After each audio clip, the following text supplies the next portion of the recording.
All right, myself Amit, Sachdev, quickly moving into the topic which is transformed hybrid workplaces. Indu on my first right, Srivatsan, and Rizwan on my extreme right. Not going to take much time to get into the topic, but let us have some understanding across how are we in the audience we have. Is that okay with all of us? Absolutely. All right, a quick question. Please raise a hand. How many of us in the room are representing the organizations who are already into 90+% working from office? All right, the next is how many are working hybrid? I can see some examples because we all are here today. How many of us can raise a hand who are working hybrid in some way or the other? All right, quite an encouraging number. And how many of us are actually really the opposite of the essentials, complete work from home? All right, so we have a tough time today. All right. Okay, so then moving on to the next reality check again. How many of us are representing the organizations and the business model like manufacturing, processing, and services business model? Please raise a hand. All right, quite a one. How many of us are representing IT and ITES and high tech? Quite again, thank you. And last but not the least, how many are tech-enabled startups? All right, so thank you. I think we always say data always has a story around, and let's build the story for the today as well, which is panel we have for hybrid, transformed hybrid workplace. So what I would do before do that, one question, how many of us have traveled outside of Bangalore? Please raise a hand. A big thank you to all of you, because you're adding to the India's economy now. How many of you have traveled outside of Bangalore but more than 20 kilometers from Bangalore? Okay. How many are from less than 20 kilometers of Bangalore? All right. Believe me, people who have traveled outside of Karnataka, outside 20 kilometers and outside of Bangalore and within 20 kilometers, travel time would have almost be the same. A big round of applause to all of you, please. Thank you. So now, Rizwan, then Indu, and Shri. Let us start with those one humble and important questions. Now, workplace in our organization are transforming in the last 2 years. What's new way of working happening in our organizations respectively, and how have you been managing for your employees? So, Rizwan, I'll start with you first. Sure. Thanks, Amit. I think as an organization, we have transformed in many ways, but I think significantly towards more people-centric.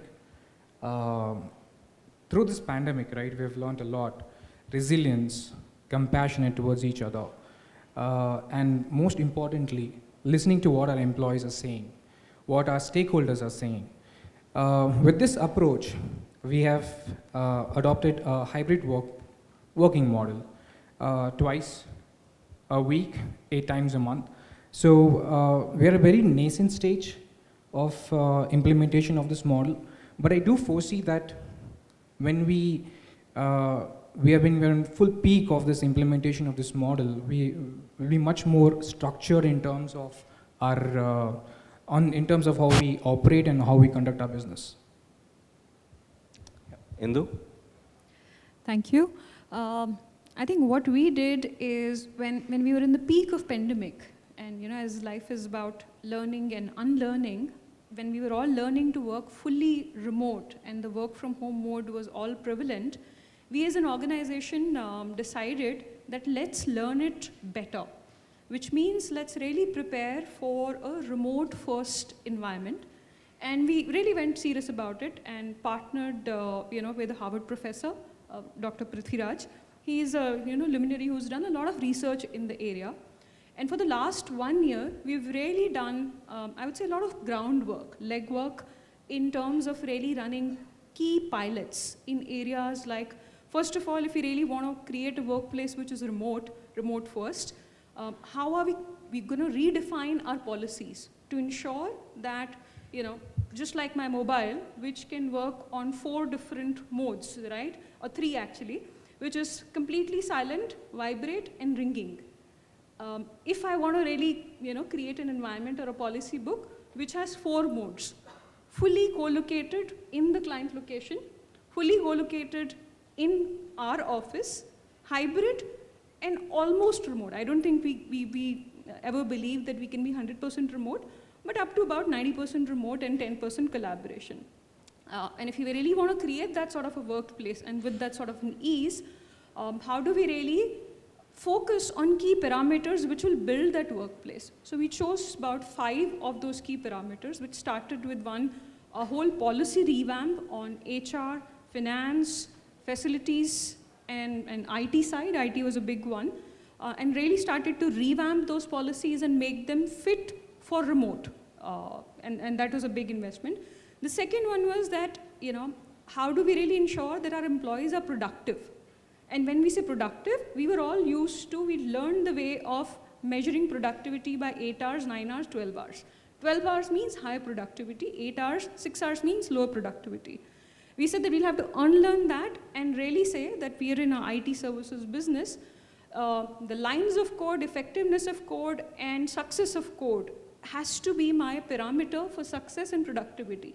As an example, if 5 coders are given same amount of a development job, who did it in 4 hours, 6 hours, 8 hours, and someone couldn't even do it in 12 hours. Right? So it is not about really hours, it is about the end outcome productivity measures that we have to really be clear about. So there's a lot of work which was done by the QP delivery teams to figure out those productivity measurements. Are we fully there?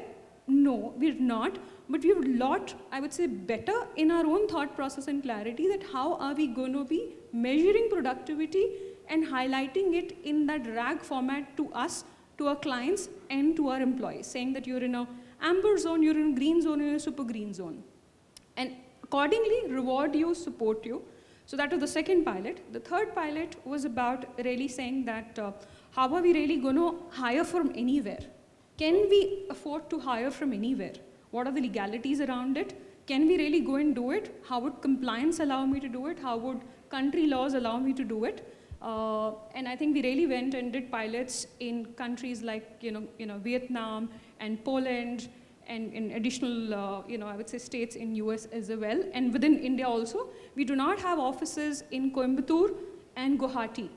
We don't have physical offices, but we've really gone and hired people from campuses in these cities, and people in these cities have been hired with the fully remote or 90% remote commitment, with the absolute vision that now we're partnering with the facility providers and the co-opted workplaces, wherein as and when needed we can bring those people together in those hubs, and when if really needed we can bring them to the closest the location wherein we exist as an organization.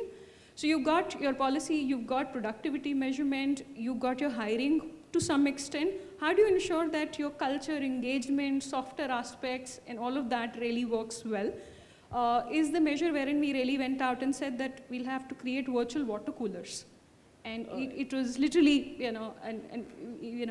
we call this whole model IWFA, and within IWFA we said that, okay, virtual water cooler is a concept. What is the name that we want to give it? And we called it Info Talkies, which means, and the place wherein people can talk, hustle, huddle, and have fun, which is non-agenda. There was already a lot of intrusion happening beyond 8 hours of work. So how do we create that fun space, which might be beyond 8 hours, within 8 hours, but is in happy, co-opted space for water cooler conversation? So we really conceptualized, got people. Just out of curiosity, before I ask Shri, what is the full form of IWFA you coined? So it is work from anywhere, and we're very proud of our ITC brand. ITCNs. So we usually just Info Talk and IWFA and Info Talkies. We have an app which hosts. We're a tech company, so we have the advantage of creating small apps within our own organization, and we all host it on a platform called InfoTalk as well. Very nice. So. Shri, what about you? Sure. So it's very hard to follow the masterclass by Indu, but I'll still give it a stab. I come from a relatively smaller organization compared to my co-panelists. We are a 350 people organization. Flexibility, I mean, in the previous panel, there was a mention about flexibility being a core ask of employees. So that's something that we live by, and all our employees expect it nowadays. Right now, we are, I would say, 20% in office, and that too not everyone is regular. So there's no set schedule that is given. But what we have done are a couple of things. One is the major advantage of you coming to office is the ability to form bonds with people who are not only in your own team, but also cross-team. I mean, cross-functional, cross-team. Having the ability to, let's say, if you're a techie working with the finance team or working with the sales team or the inside sales team. So those are the bonds that you tend to miss. So one of the things that we have started doing is having those task forces. These task forces are specific tasks or specific groups who are responsible for an initiative, which are completely cross-functional. And these, when you start doing this, you end up having a lot of inter-departmental collaboration that eventually encourages people to, let's say someday, this task force might come to office without the rest of the team members of their own departments coming to office. So that's something that we have seen. The other thing that we have done is we have created a dedicated effort in innovation. So a lot of time what happens is in organizations you tend to do top-down. You have a task which either comes from the managers or the clients or the business, and that goes down to the employees. So we have completely changed it and said, okay, do it bottom up, kind of taking a leaf from what Google and the Facebooks of the world do. So we say, okay, you bring the innovation on board, you form a team, and that team can be again cross-functional. So you take your idea to the market. And we have in the recent past seen some amazing ideas coming in and getting executed on the ground. Still early days, but yeah, I think these are good signals for us. Thank you, Shri. A quick takeaways from Rizwan, Indu as well. We are definitely trying coming back to office in some way or the other, but there are newer ways to take away. I'm sure we all are here from different business models and different industry to represent. And we'll always have some key takeaways as well and customize it to our organization and see what can be implemented, piloted, and working, then scale it. If not, then we can redo something around that. So, Shri, putting you on the spot, XOXO Day, been an experience on my side as well within the organization. You come very unique as an organization as well. So, how a new way of working, partly coming to office, partly getting engaged in a remote or in a through app, etc., is opened a new avenues to employee engagement. So 2 minutes to you directly. Sure. Thanks for that, Amit. So broadly, what we have understood from an employee engagement perspective is there are 3 or 4 important components for it. The core of it is firstly clear and transparent communication. The second one is the sense of belonging and the sense of appreciated. People being appreciated. Third one is people having a voice, that is having a way to share feedback and getting their grievances solved. And the last but not least is alignment to the core objectives, that are you aligned to the organization's goals. Whether you are in office or outside office, the technology that is available today luckily helps you solve all 4. To help you create an engaged workforce. So for example, whether you are in office having town halls in a physical setup, or whether you are doing virtual town halls in a remote setup and still giving employees a clear, transparent take on whether you are the last quarter was profitable, what were the challenges, what are the risks. That is something that is very highly appreciated. A lot of our clients do it. Having a sense of feeling appreciated and having a sense of belonging comes from your colleagues appreciating you. And what we have observed is a lot of times the appreciation doesn't necessarily get translated into a written word or even a spoken word. There is appreciation deep down, but doesn't come out. Unless it comes out, it's like love, right? I mean, unless you tell it, it doesn't mean to the other person. So that's another thing that really helps. That again, in our platform, we facilitate it. A lot of our clients encourage it. The third one, of course, on the feedback collection, having the ability to know whether your workforce is engaged, what are the key pain points, and acting on it on a timely basis will definitely help you improve the overall net promoter score of your organization. So what we define as a ENPS, Employee Net Promoter Score, is the core metric that, and in the earlier conversation there was also about the core ROI. I would say that this is the core ROI that everyone in the who is focused on culture can derive, that how is your ENPS improving. Last but not least, your alignment and your alignment towards work. There are enough tools in the market, including ours, which help you do goal setting, which help you do organization and key objectives and key responsibilities, OKRs, and also do one-on-one feedback on a periodic basis. So sum total of all this will be the ability for you to create an engaged workforce, whether it is in office or outside. And technology definitely plays a major role in this. Thank you. Rizwan, I'm going to put you on the spot. I know I'm out of turn. You were talking sometime the other day that there's a technology in your organization you use to check on employee pulse. Would you like to talk about that? Yeah, sure. I think the perception or how we look at HR technology has kind of changed, and how we are adopting technology, right? I mean, if there's anything that needs to be asked, right? If we ask ourselves, what does HR tech mean? I think the first thing that comes to our mind is the ERP systems, right? But I think out there, things have evolved in terms of the solutions that is there. Referring to our earlier thing, what I mentioned in terms of listening to our employees, right? I'm sure a lot of us through this pandemic have released staggering number of surveys, right? To understand where our employees are, where the dependents are. We reflected on that exercise, and some of the solutions that we are looking at is, as an employee, in the employee life cycle of an organization, I go through multiple changes. Organizations, certain changes in terms of at an org level, at a function level, at an employee level, at a project level, right? The survey what does to us is in terms of it's reactive. But we are looking at some solutions which can be proactive. At each and every change that happens in an organization, a trigger that would kind of understand what is the emotion that the employee is going through. Are there any patterns? Are there any trends that can help us prescribe solutions for the future? Now, these are the couple of things that we're looking at, Amit. Okay, so basically you are trying to proactively eliminate the call for support versus the noise. Thank you for that.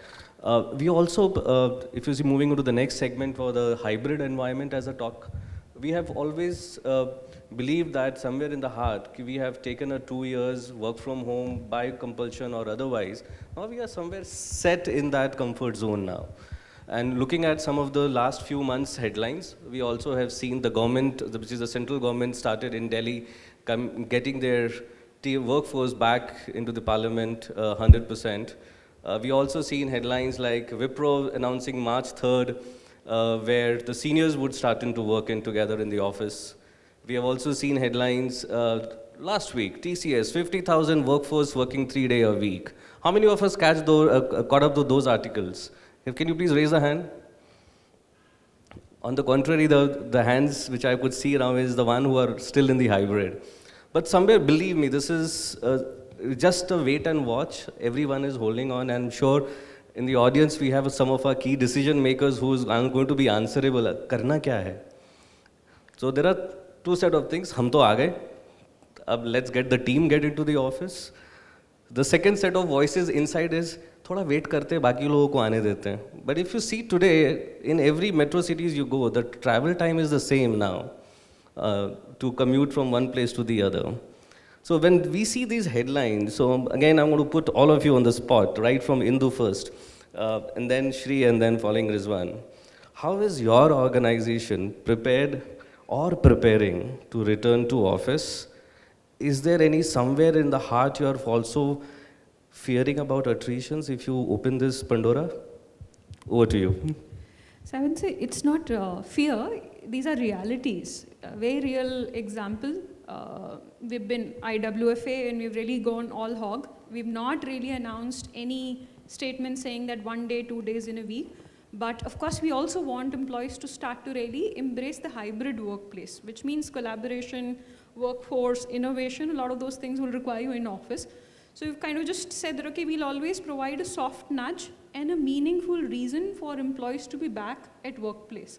So the campaign called So Good to See You that we just recently launched, wherein teams are encouraged to do workshops, planning meets, huddles, to improve their own, I would say, work. And there are, I would say, small nuggets and curated journey in terms of engagement rewards put around it.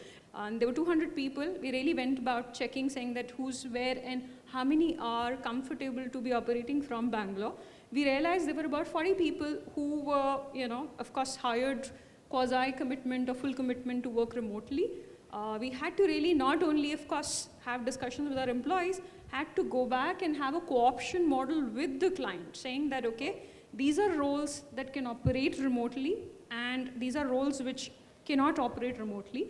These are 40 people who, if you really do a call back, would not be able to join immediately. You have two options: allow some flexibility within these 40, considering the type of roles, or allow us 3 months to give you, people who would do those 40 roles. I think clients also evolved, and the initial push, which was saying that, okay, 2 days in a week, they also had pushback on their end, and eventually we realized that we would not have to really have 2 days in a week immediately to be done. We could sell IWFA to them a lot better, and we have a clear path wherein we're saying for 6 months we would really go in the hybrid mode. We would have meaningful junctures for the same client. They'll have visits and everything, so we could manage attrition. But okay, this was a scenario wherein we could co-opt. There can be scenarios wherein we may not be able to co-opt, and in that situation, I think, how would we manage that 40 bench and put them on projects with clients on skills wherein they can continue to be working from different cities is going to be a learning for all of us as well. Thank you. Over to you. Yeah, from our side, being a small organization, we do have the flexibility of giving that, having a complete remote or complete hybrid. So what we have done is, instead of mandating that everybody come back to office, we have, in the recent past, we have had team-wise, let's say a 20-member team, 25-member team, we have sponsored their trip to office. So, okay, you are in 25 different cities across India, you come down, we will sponsor your trip, enjoy or get an experience of how it was 2 years ago. Maybe that can motivate people to come back. And the feedback of those visits were amazing. I mean, people have formed new friendships, and they do want to come back. Most of them told us that, okay, I might not want to come back every week, but I might be happy to come back after 6 weeks. And they are ready to sponsor their own trip next time. And we have seen that almost 4 people in a group of 25 have relocated to Bangalore after the initial trip. So these are, in the standard formula of carrots versus sticks, we are trying to give a little bit of carrots here. I don't think there is an easy way out here, because I think, as Indu mentioned, it's easy to give something that is more flexible, but it's hard to remove the flexibility from people. I think one thing we have done is, from a hiring practice, we have stopped hiring people who are completely against relocation. So that's one thing that as a company we have said, okay, you need to be at least open to the idea. If they are leaving their previous organization, to say that, okay, I'm leaving because my company said, asked me to relocate to Mumbai or Bangalore, we said, no, probably you're not a fit for us. All right, Rizwan. We do. I think it's a change, and I'll be reinforcing or reusing this word a lot in our conversation today. Change management, change agility, right? I think how best can we introduce this change to our employees? I think before we kind of look at an organization, as an organization in our team who was set up a committee to work, how do we introduce this change to our employees? We had to reflect, as an individual, how do I feel about this change? Can I get back to pre-COVID days? The answer was we cannot. What can we do? I mean, in terms of helping our employees come back to work? We did in a much more collaborative way. We ensured that the employees, they speak up, raise their opinions, what is best for our business. Certain businesses, we have an option of, let's say, remote working for, let's say, for an extended period, but not for a longer duration, right? And that kind of helped us to also identify certain strategies in terms of higher at risk. Do we expect attrition? We do. What do we do for that? Challenging the conventional ways of approved headcount. You cannot go beyond approved headcount. Challenging the status quo. Can we have a float strategy? Can we hire 2 to 3% beyond the numbers that has been highlighted? So, some of the things that we are experimenting, the future will, I'm sure, will kind of help us to understand if it'll be successful. I bet it's all evolving right now. Some key takeaways, we talked about, yes, we do have now in the context of not only customer at the centricity space, but also the people, which is our own internal customers. So folks who are from the business roles today, please treat your employees as your customer internally as well, and empower your HR with the next segments, which is the technology part. I come from a chief people officer, and I am openly admitting it across when we work on an annual operating plan and the budgeting is being done, HR gets the leftover of the budget. So please bring them into the middle, if not at the top. I expect clap, please. Somebody is saying sitting here, there, right? So coming back to the topic is, yes, we are grappling with some understanding takeaways, attrition. Yes, we have to deal with it. How do you want to manage those attrition? You want to replace through technology, automations, etc. That could be one key takeaway for us. Learning from Indu that yes, you have to bring the balance between the customer, which is pushing them back, give them a hybrid first 3 months, 6 months, and at the same time put your people in place that try it out. If it works out, why not on that? But again, apply to the customized approach to your business model, because what works, each one of us are differently, because we have gone through our own grind, by the way. Again, the same questions which I've been hearing morning, what is the ROI if I do this, if I do that, or if I do that? So yes, we are answerable to ROIs as well. Sometimes ROI is in pure currency, sometimes it is in value, and sometimes it is in well-being of an employee. And all the previous sessions has already emphasized enough. I'm not going to repeat that yes, people do have emotions. Please do not treat them as a resource anymore. It's people. Coming back to the next segment and the last for us, and we'll try to maintain the time, Diksha, okay? Until very recently, and we have now a very nascent stage of implementing the hybrid work culture. So we have an office in Bangalore where we are co-located with the business functions and the IT information. Forgive me for that. So information teams, right? So the thing what's happening right now is we have entered the hybrid, work culture, and then we have been able to get our business functions back to office, like not all 5 days a week, but then a few days, a couple of days to 3 days a week. So we have been successful in getting the business function team members, the IT, right? Because they are, along with the other function members also, scattered all across India, right? All this while last 2 years. And now, the very challenge that we are facing is, one, to bring them back to Bangalore. I heard Sri saying that you also sponsor trips and kind of motivating them to come back, which is a very good idea. I'm also thinking on the similar lines what Indu just said, being fair to employees, right? So what this business function team members started to think is, or maybe in IT, the flexibility is higher, and in the other functions, it's lower, right? So my question to this panel group is, how do we kind of balance, get this right balance between the two sets of people, and at the same time, bring them to office, the IT team members also bring them to office, and also balance the attrition, right? So there's that risk all the time on Rizwan, you would like to attempt first, then Shri, then Indu, then I'll go last, and then we'll wind up. Yeah, I'll take a stab. I think thank you. The key takeaways for me, right? I think the first key takeaway in the morning, the first session was the organization comes first, right? And then comes various functions. So first we build a goal towards an organization, and then that gets cascaded down to the functional goals. So here, I think the importance, there's a difference in way how we operate internally. The finance might operate differently, and the HR might operate differently. I think the key here is to reflect and understand what are those steps, measures to build in those synergies, right? How do we all connect? to that purpose, to that goal. I think that is something is key to kind of all of us to bring together and operate as one team, is what I would suggest. Thank you. Shri? Yeah, I think this is a tricky point. I mean, because cross-functional fairness was not existing before COVID, so I don't think it will magically appear after COVID. I think what you can do is garner some empathy. I think having cross-functional teams, like for example, during our recent audits, we worked very closely with the finance team. They were burning the midnight oil, and me being from tech, I was able to empathize drastically with them, and I stretched along with them. I mean, for me, it was like I did a fraction of what they did.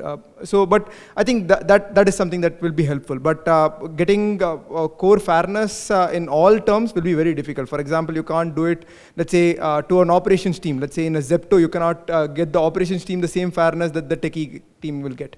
I don't think there is an easy solution here, to be honest. Indu?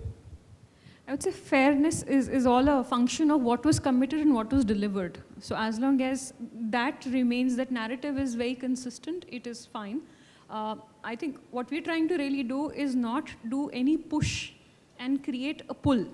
Create meaningful, exciting, interesting enough events, reasons, purpose, and provide equivalent benefits. And I think in the way we are moving, especially for the the ITES space, when we moved to the whole hybrid world, people who were, they were still at any given point in time, even for us, there were about 200 people who were always working from office. And they were, of course, getting additional benefits and support. As we move along, people who will be, mandated to be in office and have a higher availability commitment, like in many industries, would have to be treated fairly and given some bit of those, I would say, nuggets and small incentives and additional rewards, maybe allowances, maybe support, maybe care, which may not be fully available to the entire spectrum. And I think curating that in a fair, transparent way is the only way we can think at this point in time and do a pilot and learn through the pilots. Thank you. Thank you, Indu, Shri, and Rizwan. A big round of applause for our candid panelists. And thank you for bearing me with my candid and on-demand claps and all. Diksha, over to you. Thank you.